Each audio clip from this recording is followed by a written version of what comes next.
Tonight, all lanes of the Bond Bridge on I-35 are back open after MoDOT crews repaired it for the third time this year. 3 times. Today, we found the issue each time is the same.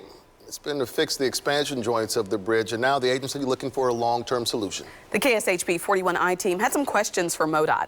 How normal are these issues considering the age of the 12-year-old bridge, and what's being done to make sure those issues are addressed?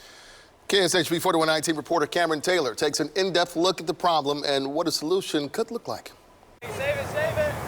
With the Bond Bridge in sight, Jacob Westling and his friends were playing volleyball at the park. He drives on the bridge often. Minimum 3-4 times a week, so almost every day. For the third time this year, MoDOT crews made repairs to the bridge, built in 2010. They called today's urgent. It doesn't really reflect well on Kansas City, I would say, and it slows down traffic throughout the entire city. We saw the backup it created when crews had to shut down 2 lanes of traffic going north.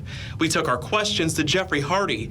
He's the assistant district engineer for the Kansas City MoDOT district. So 3 repairs so far this year for this bridge. Is that normal? It is probably not normal, but it's something that we're going to go ahead and monitor. These pictures give an up-close look of the problem.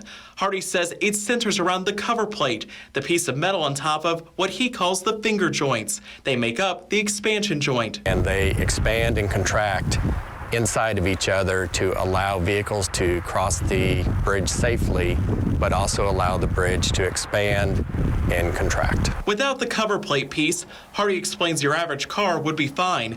It's a small trailer or bicycle he worries about falling into the joint. Hardy says fatigue from traffic going on top of the plates is what's causing the problem. If you sit there and you bend a piece of metal enough, it's going to break, and unfortunately that's what's happening out there. The hope was the cover plates would last up to 25 years. That's not the case. MoDOT has now hired a consultant to look at a possible long-term solution. It's going to be another plate joint over top, but this one, instead of covering the whole finger joint, is going to cover half of it, and it will be welded a little bit differently so we don't have the fatigue cracking more down the center of the plate like we currently have.